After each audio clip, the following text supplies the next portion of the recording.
So it was in 2019, DSCI decided to have a dedicated parallel track uh, to handle law enforcement related topics. Because in the past 15 editions of Annual Information Security Summit, we used to have one or two tracks related to law enforcement, especially the digital forensics or the cybercrime investigations. So in 2019, the first digital forensic subsummit when we started, the response received was very encouraging. That's how we are continuing this tradition of having a dedicated subsummit where our primary audience is police and others who have a flair towards the cybercrime investigation, be it the internal investigators or the independent digital forensic practitioners. Um, so this digital forensic subsummit is divided into two parts. One is the digital forensic Pathshala. It's a short 15 minutes lectures delivered by subject matter experts. So the topics what we have chosen, they are very contemporary, aligned to the internal as well as the criminal investigators. And once the six subject matter experts deliver their sessions, then we will be having a moot court session. This moot court session is a real world scenario we have created, both from police as well as the companies when they are dealing with any data theft cases. So what we have done here is we are doing a role plays with respect to the data theft incident. The internal investigator does the initial response, and thereafter the legal counsel would advise them to go for a criminal investigation. So that role play would be there. So now I would like to first invite Sri Krishna Shastri Pendyala, partner from Ernst and Young. Mr. Shastri has a significant experience with respect to digital forensics, and he has given opinion in thousands of cases from different states. So, Mr. Shastri would be delivering on the topic evolving ransomware threats and law enforcement. What needs to be done? Over to you, sir. So good afternoon, everyone, and I would like to thank DSA for giving this opportunity. But here is a mixture participants starting from the law enforcement to industry. So let me see, but mostly in terms of what is really happening in the ransomware attacks. In the event of ransomware attack, when the victim goes to police complaint, what is really happening it is. That's what I would like to say here it is. The 20 minutes that is allocated, so let me set the context exactly, what the ransomware today, how it is getting evolved, and what was the modus operandi of the attacks that is most important from the organization's point of view. Really, in the event of a ransomware attack, how it is happening it is, and what is the need of the hour you are supposed to. This is what exactly you are looking probably the amount of hype that has been created after the Ames attack has happened. So people, laymen also started asking about what is this ransomware. But maybe it has a market which has been created. Probably the data might have been gone from All India Institute of Medical Sciences. But ransomwares are not new. Maybe 10-15 days before, the CDSL got impacted. In the month of October, the Tata Power has been impacted. And before that, the SpiceJet got impacted, Oil India got impacted, Jawaharlal Nehru Port Trust got impacted. So this is what every time when you are opening the newspaper, I'm talking about the newspaper, not about any cyber security blocks. Even the newspapers are reporting only this much. But if you really look at is what is this ransomware, being in this domain for almost 3 decades, I have seen the first ransomware way back in 1996 itself. So ransomware is nothing new. Ransomware is old, but the tactics and the objective of the attacker is only getting changed. But the real turning point has come way back in 2014. That is where the ransomwares have converted into something called CTB. I don't know how many of you heard about that word CTB. C stands for curve, T stands for Tor, B stands for Bitcoin. It means using, remember, asymmetric cryptography, encrypting it, asking the money via Tor with a wallet address in the form of a Bitcoin.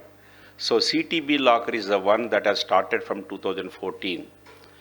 So ransomwares, if you look at it is in the market way back from 1996. But what is the difference if you look at is in 1996, etc., if you remember, when somebody is working on the computer system, you might have seen something at the bottom.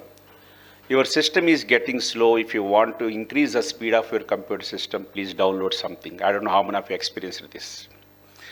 So such a fake misleading applications used to come, then the fake antiviruses used to come. If you think that is a free antivirus, if you install your system used to get encrypted. But the real turning points has come post after that. One is called locker ransomware, the other is called the crypto ransomware. Why I am mentioning about this today, a lot of people will come and say, sir, is it possible to decrypt my encrypted data with a ransomware? The answer is practically next to impossible, take it granted. Unless you pay the money to the hacker, remember, you will not get any decryption and it's not possible to get back the data. So there are various ways in which they are supposed to send it. For you to explain what was the gravity of the situation, because there are certain non-IT people and IT people, both are available here. So today, if you look at this, the industry is feeling the heat because ransomware is considered the most top threat in the organization. And for your information, for every 11 seconds, one ransomware attack is happening. That's where I said, once in 15 days, if you are reading CDSL got compromised, AIMS got compromised, means that is what is getting reported only in the case of what? The normal media paper. Go to some Twitter accounts, go to, remember, Telegram accounts. There, how the ransomware groups are really mentioning. And the global cost of the ransomware is something around 142 billion US dollars. But that is only calculated, the one that was reported. So what was reported is only a tip of iceberg. To the best of my knowledge, for every 5,000 ransomware attacks, only one is getting reported. That is the real current scenario of the threat. And that is only 142 billion US dollars is only probably the amount they are paying to the hacker to get back the decryption keys. But cost of cleaning, cost of investigation. If the hacker uses a double extortion technique by which before he put the ransomware into the system, if he takes out the data, the privacy breaches, data acts, etc. are not at all considered. And ransomware is not new, as I mentioned about 1990 onwards it was there, but what has really changed today's scenario, it has become an organizer crime from 2013 to 14. That's where you might have heard about a group called CLOP, group called as Hive, different types of ransomware groups are available. And ransomware has become a service, pay the money, people will do it. And ransomware has become a business and has also become a partnership model. And if anybody is having some 500 US dollars come to me, I will convert that into Bitcoin and you can invest in some of the ransomware group because I'm going to show you the ransomware stock exchanges that are available. In that stock exchange, if you keep the money, almost your 1 Bitcoin will become within 24 hours 2 Bitcoins. So ransomware company, remember, has become a venture capitalist. There are some people who are coming forward even to fund it. And ransomware has become a foreign exchange earner for some countries. Some rogue nations who are experiencing, remember, a lot of sanctions, whose foreign exchange reserves have come down drastically. It is encouraging their countrymen to hack into the other country's computer system, encrypt the data, get the Bitcoins, sell the Bitcoins, get the dollars, so my foreign exchange reserves are going to increase.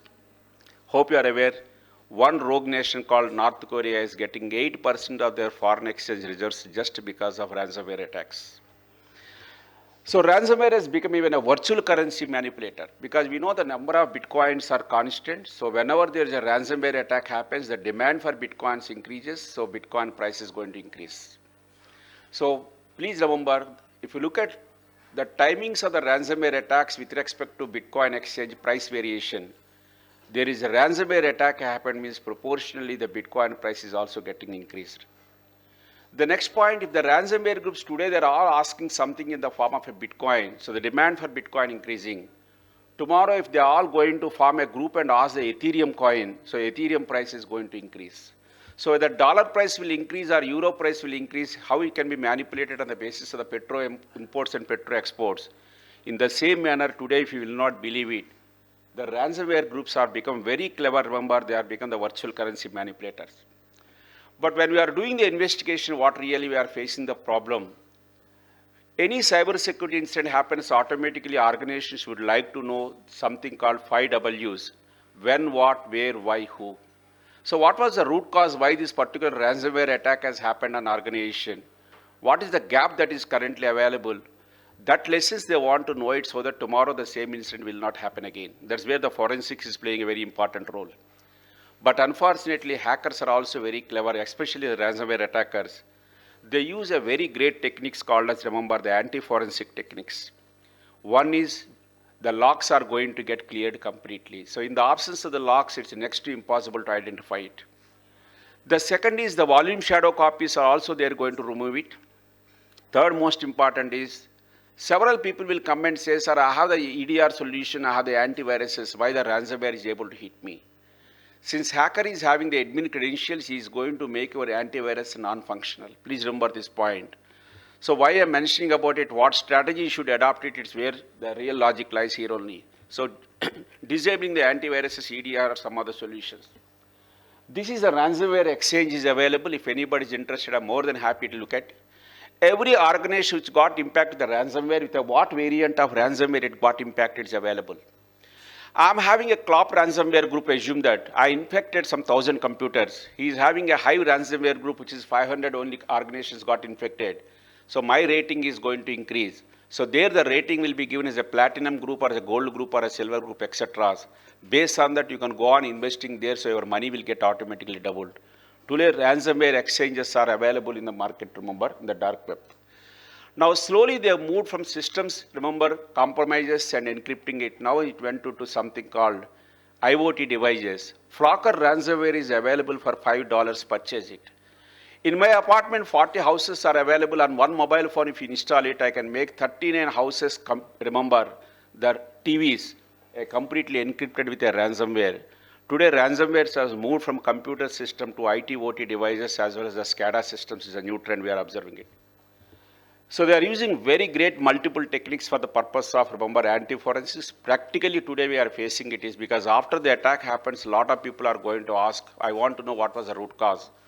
Very, very difficult even to identify how really the attacker came inside, what are the activities is performed in the system or not. If you look at the entire attack path, hope you are aware about it. When the attacker comes from outside to inside, that's what we call it as left to right approach. The forensic investigation has to move from right towards left. Please remember, that is a basic one we have to think of. Earlier we used to see, okay, let us take it a scenario in this case where the attacker has come from left towards right. The left side, the machine which is at number 2 is called zero machine. That's the first machine which has got infected. From there he came inside, he moved laterally into so many machines. He might have taken one rogue machine, here it is something called pivot machine, that's called 6 machine. Then he is going to push the ransomware into the organizations. So the attacker comes from left to right means the investigation has to move from right towards left. By analyzing that 8 machines, I came to the attacker has come from 6. By analyzing 6, I can able to know from where he has come, etc. But attackers are very clever. Earlier, they used to infect the computer systems from left to right if it is going. Mostly, they used to infect the machine 6. From there, the major attack will happen. The locks are going to, remember, erase on machine number 6. But today, they are not erasing at 6 number alone, but they are erasing in between machines also. So as an investigator, we are getting confused. And we in policing popularly call cut murder theory. I don't know how many of you are aware about this called cut state murder theory. If A wants to kill E, A will hire B, B will hire C, C will hire D, D is going to kill E. But once E got murdered, A is going to kill C. So when I'm backtracking it, what happens is, I will end up with somewhere after D, I don't know in which direction I'm supposed to do the investigation. Today, when attackers are moving laterally into a network, they are really erasing a lot of logs, etc. So it is becoming very impossible to identify from where the attacker has come. So what was the modus operandi if you look at is, basically there are only 2 ways the attackers can come inside and put the ransomware infection system based on the forensic analysis. Only 2 ways. Sending a phishing mail, compromising one endpoint machine, and using that laterally moving into the network, going for the Active Directory, and from Active Directory pushing as a group policy. So I'm telling you, for you, your entire organization really wants to get protection from the ransomware attacks, protect your Active Directory. Active Directory is like a heart for you, please remember this point. And if you are an investigating officer, please remember you ask the victim, I want to have active directory logs. Because active directory logs are going to tell you exactly, remember, how the modus operandi attack is there. If you are a forensic investigator, not only at the endpoint machines, the most important is also active directory. So please remember, the purpose here, what I'm telling is, everyone has a different role to play. Proactively, if you want to secure your computer system so that the ransomware attacks will not happen, means they will go to Active Directory. Please secure your Active Directory. Why attackers are choosing Active Directory? Very simple. They want to cause maximum damage. In any organization, 1,000 computer systems got encrypted, means I can close your eyes without doing any investigation. The attacker must have come to Active Directory and push it as a group policy. If any organization, only 4 or 5 machines got infected with a ransomware, indicator means attacker has not come to what? Active Directory. For example, look at even recently one medical institute which got impacted. 5 only got infected, not more than that. The meaning is I closed my eyes and said probably they don't have Active Directory. Sometimes not having Active Directory in the organization is also luck. So that is the reason why that organization has got only 5 machines got impacted with a what? A ransomware. So today 95% of the cyber attacks is happening just exploiting the vulnerability at the endpoint machine. That's where people say that the weakest link in the entire cyber security is nothing but the last employee who is working in a computer system. That's where people used to get the phishing mail. But the trend is getting changed. Earlier we have seen phishing mail and you're all very familiar with phishing mail. But today what the employees are getting is not the phishing mail. They are getting a QR code that is called QR phishing. Phishing you might have heard about, wishing you might have heard about, smishing you have heard about. But today everything is only on the basis of QR code. The second you scan the QR code, the malicious code is getting dropped into your mobile phone today. 95% of the crime started already, remember, for the last 15-20 days. You have to educate your employees. So far we educated, don't open any email that has come from unknown source. If you open it, remember, don't click on the link that has been provided. And you're also telling if it is having an attachment, don't open the attachment. But you are not educating on the basis of what? QR code. Everywhere people are telling if you want to participate in this conference, scan the QR code. Please remember, this is what we are observing it. One metro station in Hyderabad, your Hyderabad is also having a metro. There people wants to have a monthly ticket. So what people will do, you don't require to go to counter. These people have displayed a QR code, just scan it. Your monthly amount will get deducted. But somebody come and put a fake, remember, QR code over the original one. People are scanned, money has gone, they went for opening the, remember, metro station entrance. The doors are not getting opened. So today, please remember, QR phishing has become one of the biggest problem. That's where you have to think about. Why I'm specifically mentioning about this point is, if a mail is coming with a malicious attachment or a link, your existing sandboxes are in a position to detect it. But if it's coming in the form of a QR code with a malicious code inside, your sandboxes are not in a position to detect it. So the next 3 to 4 months, you can see the attacks are going to be mostly in the form of what? QR codes. So QR phishing has become one of the biggest problems today organizations are facing it. Sometimes if you scan the QR code, it is telling, sorry, we are unable to scan. If you want to download to QR code scanner, go to Google Play Store. In the Google Play Store, a fake QR code scanner is available. That is where the remote desktop is getting happened again. So please understand, even the QR code scanners itself is malicious in nature. That's what is happening. It is. Be careful when you receive any QR code from an unknown person. You have to be 1,000 times very clear whether to scan or not to scan is the most important. The second way how they are coming inside is, as I already mentioned, exploiting the vulnerability of our what? Internet-facing machine. But this type of attacks is happening only 5% today. Around 10 years back, we are having 95% is exploiting the internet-facing machines and 5% is via phishing mail. But today it has become exactly opposite. The reason why it is, organizations have implemented something called as nothing but a beautiful enterprise vulnerability management program by which they are conducting the vulnerability assessment and penetration testing regularly and they are closing the vulnerability. There's a chances for the attacker to come through this route has become what? Practically zero. Maximum attacks are happening only in the form of what? Phishing mail. Especially phishing in the form of what? QR that is happening. So what was the need of hour we are looking at? The first and the foremost from the law enforcement agencies is, once encryption happens, please remember, if you go and make the police complaint, The FIR is useful only for one purpose. That is, if you are having a cyber insurance, they are going to ask you, do you have a FIR copy? Beyond that, it was of no use. Police cannot, remember, get anything called as a decryption keys by which they are able to decrypt it. Encrypted is encrypted. Please remember this point very clearly. I never seen anywhere, remember, where the decryption is possible with some open source tools, etc. is not at all possible. If anybody is approaching the police is only for one purpose, is to get a FIR, based on that they want to get the claims out of the cyber insurance. That's a point I would like to say it. But what is really happening is, like earlier it was mentioned about it, proactively we are supposed to decrease it. That's where a public-private partnerships is happening.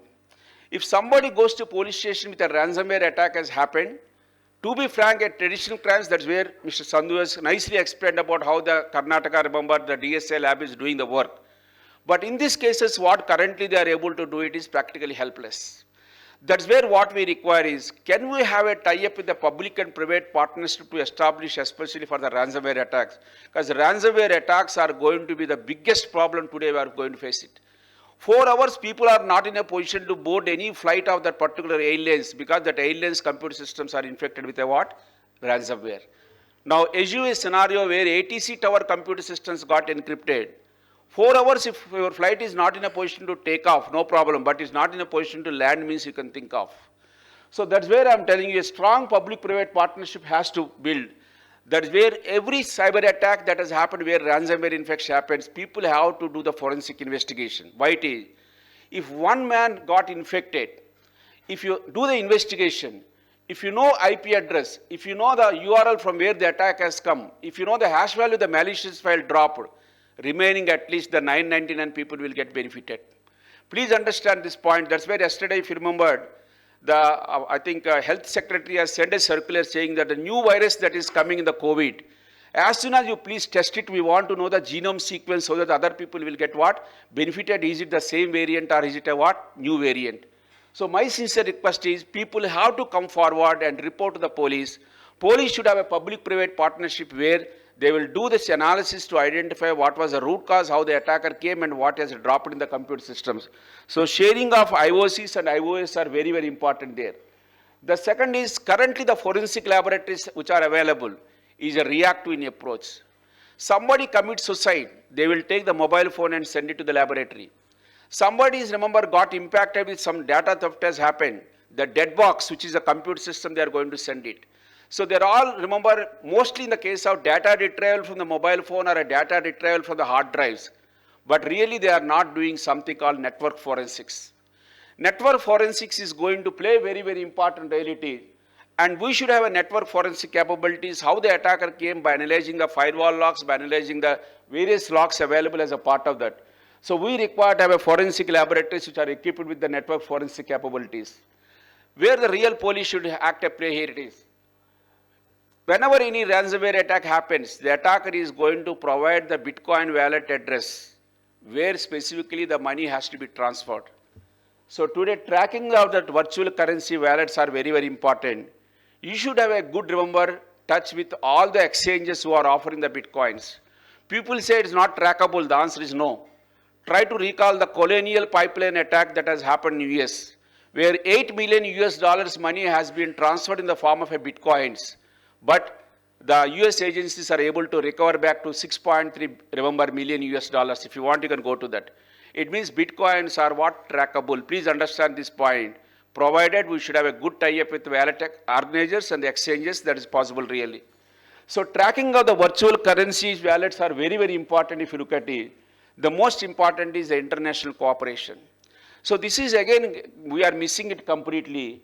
The NCB, which is available in the CBS, Central Bureau of Investigation, can coordinate with the Interpol because I have seen 4 or 5 cases where a beautiful coordination has happened between National Crime Bureau, which is the Interpol part of India, with the Interpol as well as with the Europol to identify where the money proceedings related to a ransomware attack is happening.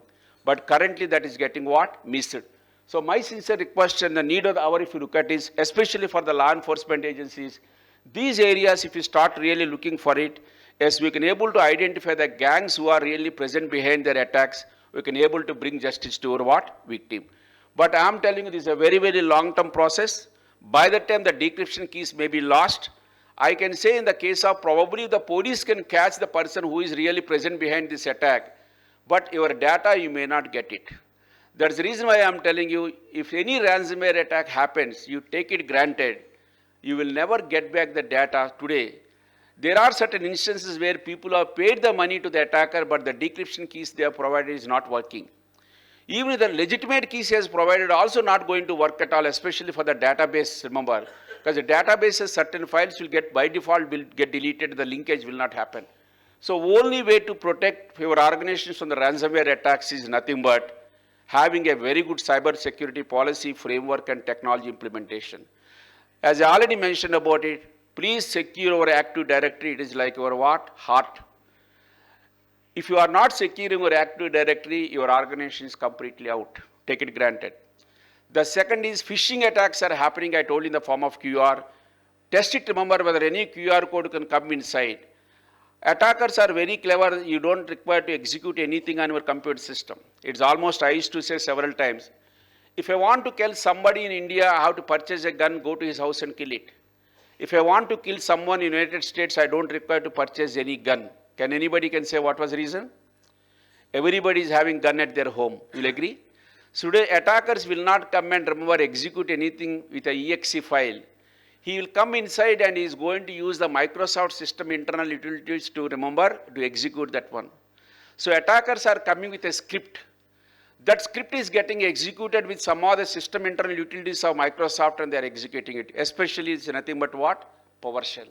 So my sincere request for all of you is every endpoint machine, PowerShell should be what? Disabled. If you don't disable the PowerShell at the endpoint machines, remember, you are really, remember, prone for the case of what? Ransomware attacks. So please remember at least these minor things. Closing the 3389 port of remote desktop protocol RDP. At the endpoint machine, remember something called as nothing but PowerShell disabling. And educating the employee for the phishing attacks, including the QR phishing, and securing your Active Directory. These are the best ways in which, remember, you can able to what? Secure your organization. At the last point, I'd say that DSA should work, remember, to see that forensic laboratories should have the capabilities of something called as what? Network forensics. Sir, thank you very much. If you are having any specific questions, I'm more than happy to answer.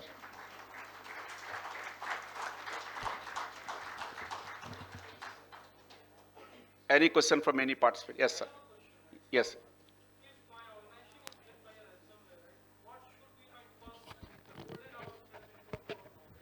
Right, sir. Right. See, the first action is always something called containment. You might have heard about that word very specifically as a part of the incident response policy. So what you should do is, as I already mentioned also, if the attacker comes from left towards right, please try to recall, this is the last machine. Try to recall from this machine, Active Directory is pushing the ransomware, right, sir?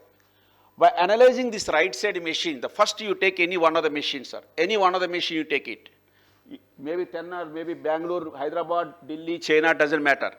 You take one machine, for example, and that machine you are supposed to look at, remember, using whose credentials something has been executed. You got the point?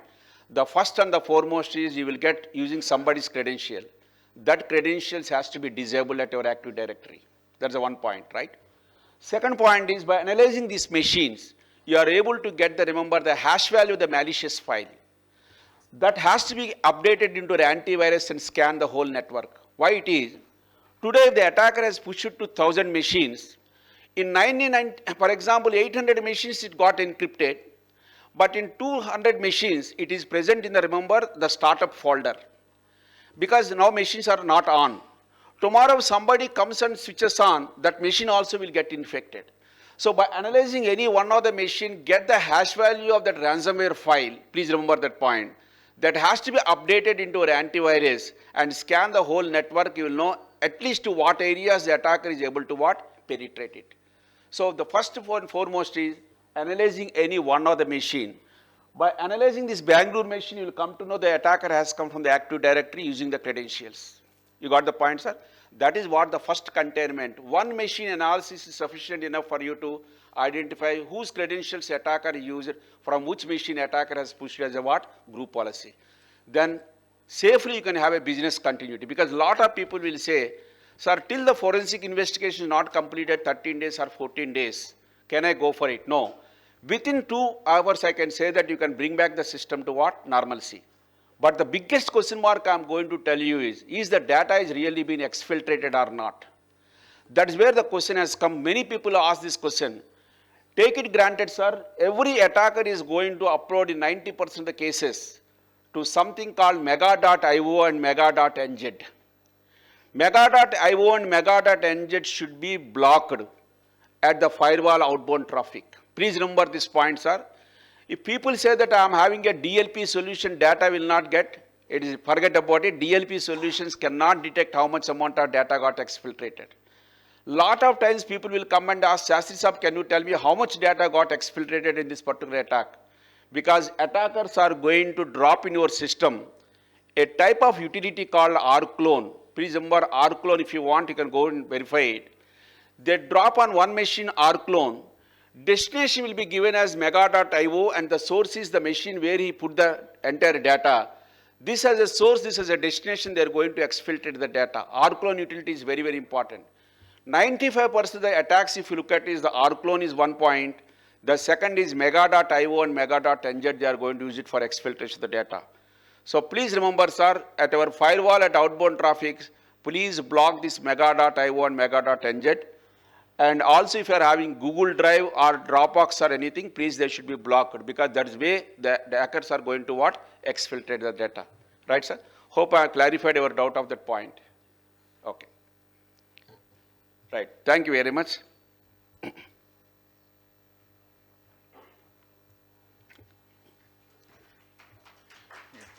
Thank you so much, sir. So the next session is something very interesting. I would like to call upon Shri Nitin Chauhan.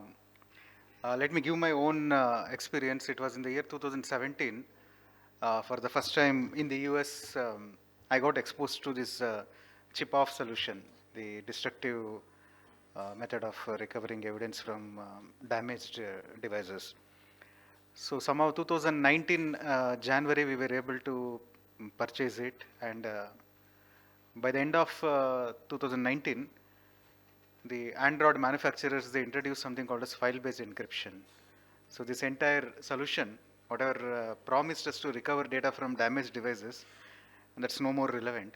So Mr. Nitin who works for Third Eye Solutions, he has a very good rich experience in digital forensics, and he would be talking us on recovering evidence from damaged and non-responsive digital storage devices. Over to you.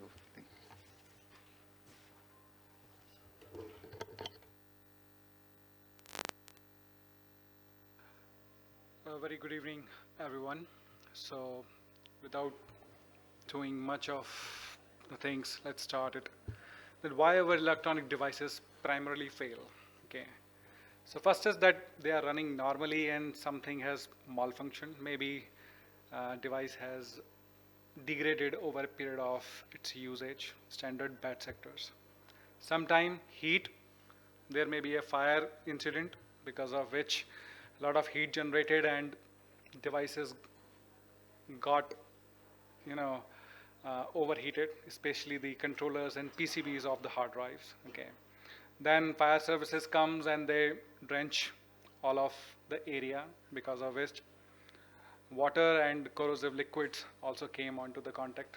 Sometime physical shock, device may fall. If they are external hard drive, then they may fall in, okay, even while use, or sometime they may fall.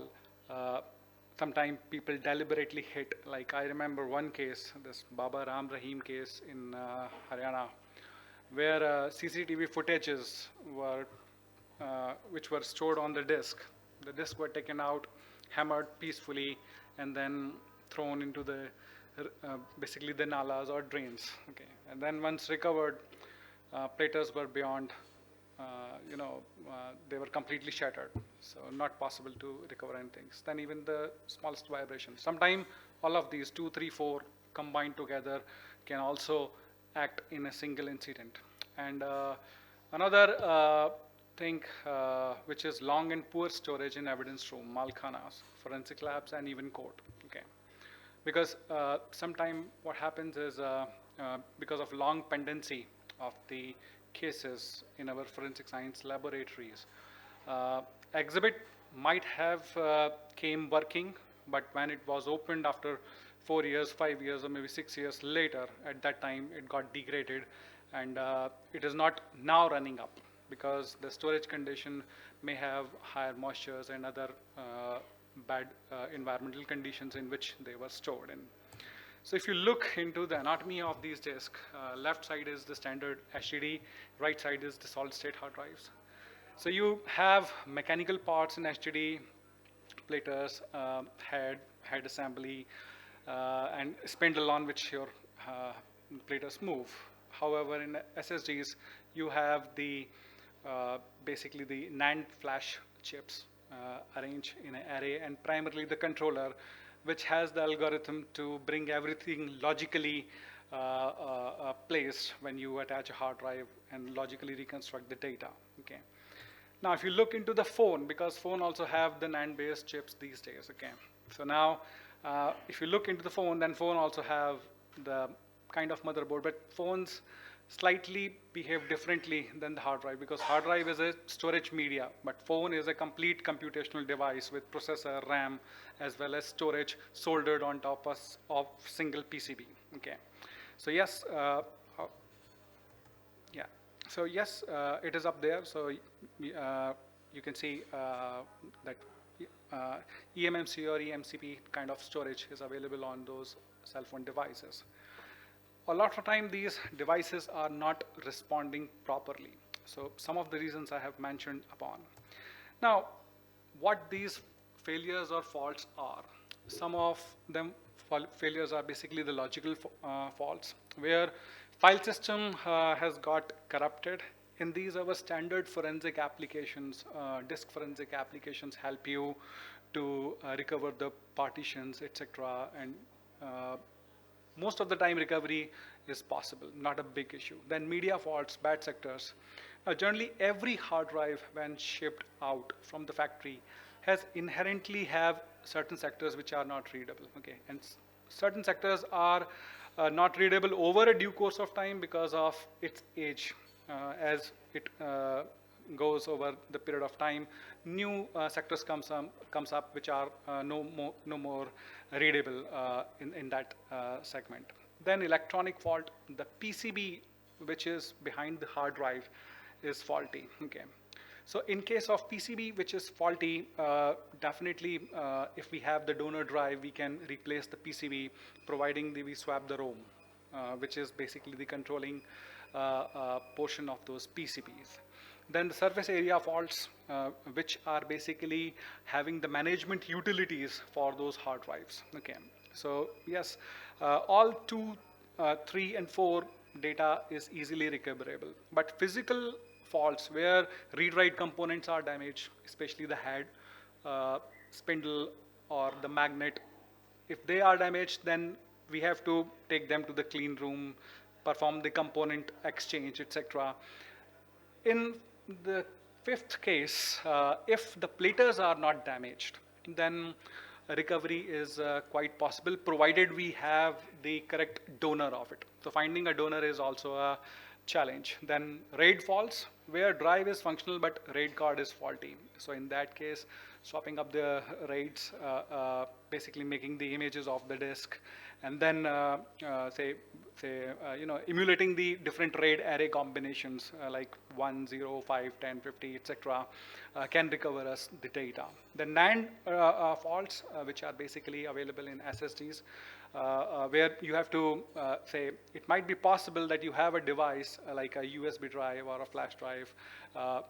It may have some connectivity issues where you can repair the connections of the USB ports, etc. But if the controller or electronics of that board has gone bad, then the only last resort is to desolder the NAND chip and place it onto the adapters and then read the data. Then let's look into the technology setup. So we have got different kind of adapters and basically PCI-based cards. PC3000, DeepSpar are the popular ones, which will allow you to access the drive parameters beyond the capability of your standard computer. Okay. So low-level access they provide to you up, and then that it allows basically to give you a good access to these drives, and basically all logical defects, media level defects, service area level defects can be easily catered with these tools. The only defects which is not catered by them is the physical defect, where you have to inspect the drive inside the clean room environment. Okay. So in case of NAND devices, there are different types of adapters available, which will allow you to desolder the memory from the PCB and then read through the adapters and reconstruct your data. Now, in case of USB, SSD, and flash drives, basically they are more reliable than the mechanical ones because there are no mechanical parts, so their life is quite good. But the only condition is that they are very susceptible to voltage. Even unexpected fluctuation in the voltage may corrupt the data beyond the recovery. And then you have primarily we have seen two types of failure, which is connection failure. That means the cable or the port through which you connect your device, like a thumb drive or other connection port, may be faulty. So those can be repaired pretty easily. But if electronics, especially the microcontroller chip or the controller is unhealthy or damaged, in that case we don't have much of the option except to desolder the chip, mount it onto the adapters, and then read the raw dumps. Now, once you read up the raw dumps, next challenge comes the ECC correction. Okay, so for most of the controllers, these vendors provide you the sol or solution files, so which allow you to easily reconstruct the ECC correction. Okay, so in that case, once you have the ECC map correctly, then almost most of the data is recoverable. Okay. Now, if you look on the left side, you see the workstation with the standard cards like PC3000 or DeepSpar cards.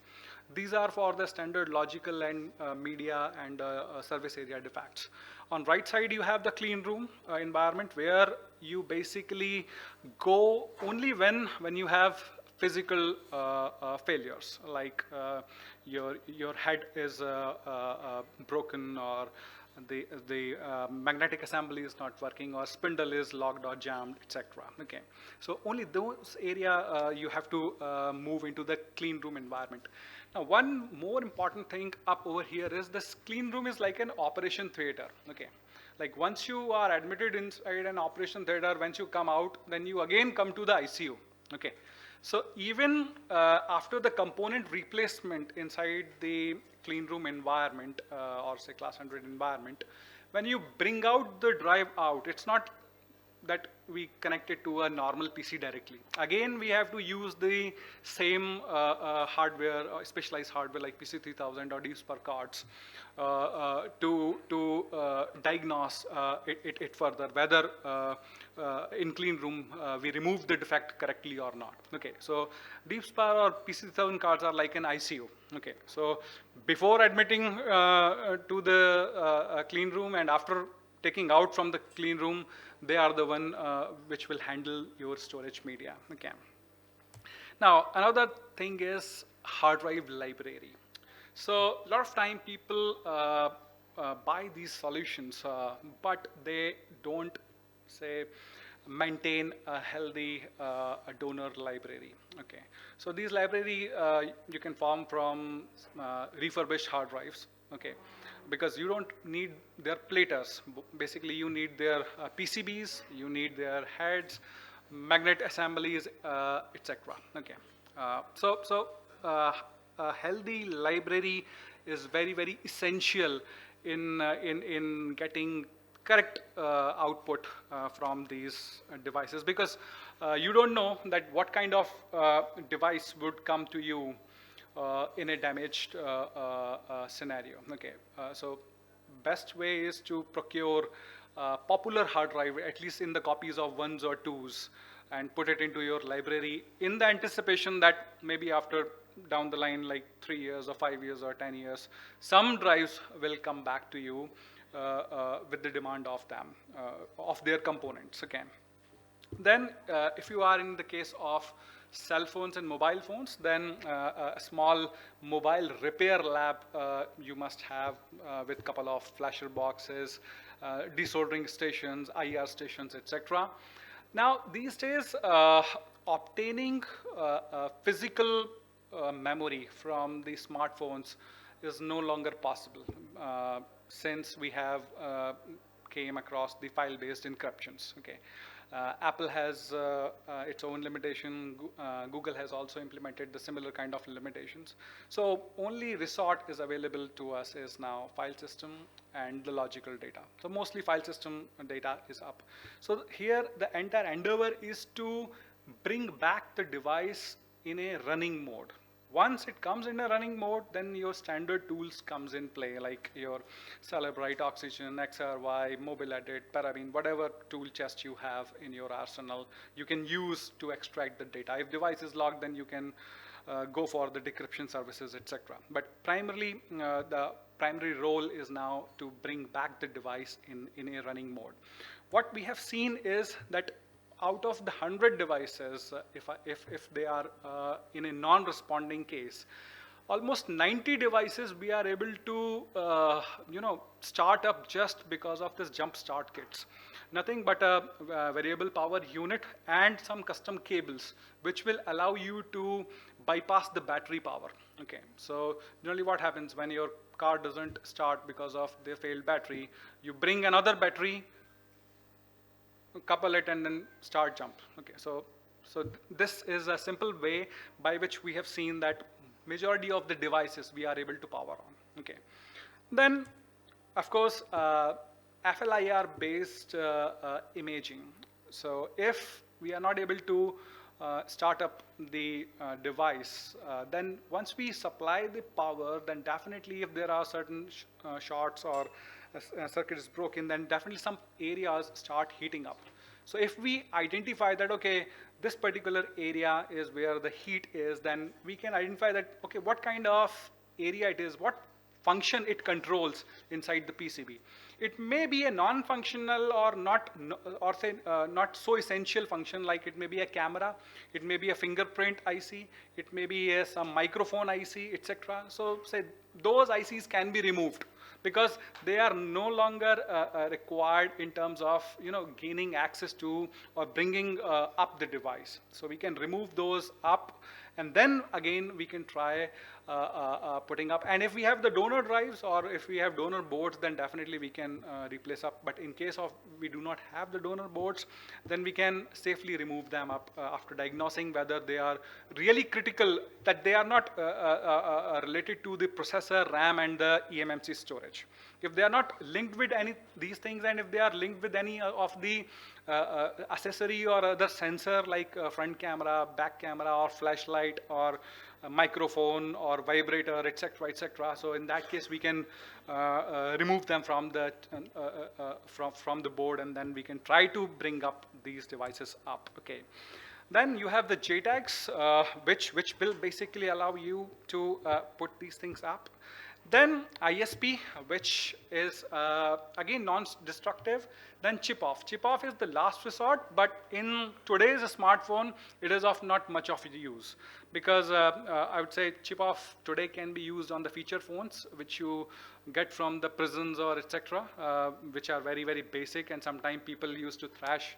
But on your really smartphones like Apple and Android, chip-off is of no use, because the chips are basically file-based encrypted. Okay, so JTAG and ISP may be able to help you to put your device into a EDL mode or any smart mode, which will further allow your tools, standard tools, to catch up on the data. Thank you very much. If you have any questions.